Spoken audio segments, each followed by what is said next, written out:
Tomorrow, our state and the nation will celebrate Juneteenth. It honors the day that enslaved people in Galveston, Texas learned that they had been freed 161 years ago. That news came in 1865 after the end of the Civil War and 2 years after Abraham Lincoln signed the Emancipation Proclamation. WBTM 13's Aaron Llewellyn was at a town hall tonight in Birmingham. Aaron, activists say this year means more, especially with the recent redistricting challenges. Yeah, God, Carla. Tonight's town hall featured 2 panel discussions with elected officials, pastors, and community activists. Now, organizers say that this event is more than just a conversation. It's a call to action. Freedom, liberation, and justice. We gotta have an awakening for the people who are outside those doors. Some feel those are the pillars of the Juneteenth holiday. Voting is a tool of resistance. It's the way that we fight back. It's the way that they fought back then, and it is still a part of that strategy that we have to deploy. For voters like Mandela Moyo, that fight for freedom is far from over. It's Juneteenth.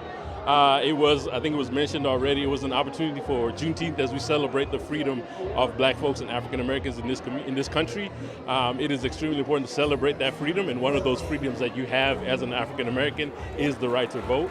And we're fighting the rights to vote already. You're having conversation around public safety, around gun violence, around issues that are disproportionately impacting us. Community activists like Dee Reed say, this moment shows progress is not permanent. It is going to require us to really be a part of the democratic process, right? When it comes to voting, but also encouraging our friends and our neighbors and our friends to also vote. Why? Because voting is our power. The NAACP and the Urban League of Alabama hosted a town hall focused on voter mobilization, fair representation, and the future of the state on Thursday, bringing elected officials, pastors, activists, and concerned community members together. It's really important to sort of go to the trusted sources.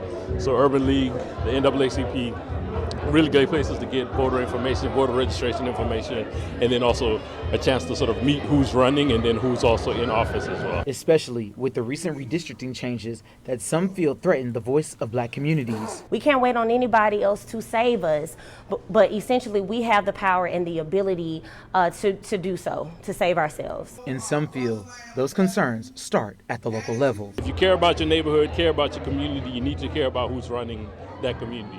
And I think a great politician once said that all politics is local. Now tonight's town hall meeting ended with food and some fun. They had some music out there as well, and those are all cornerstones of the Juneteenth holiday, so you can also expect that tomorrow as well. Live here in Birmingham, Aaron Llewellyn, WBTM 13.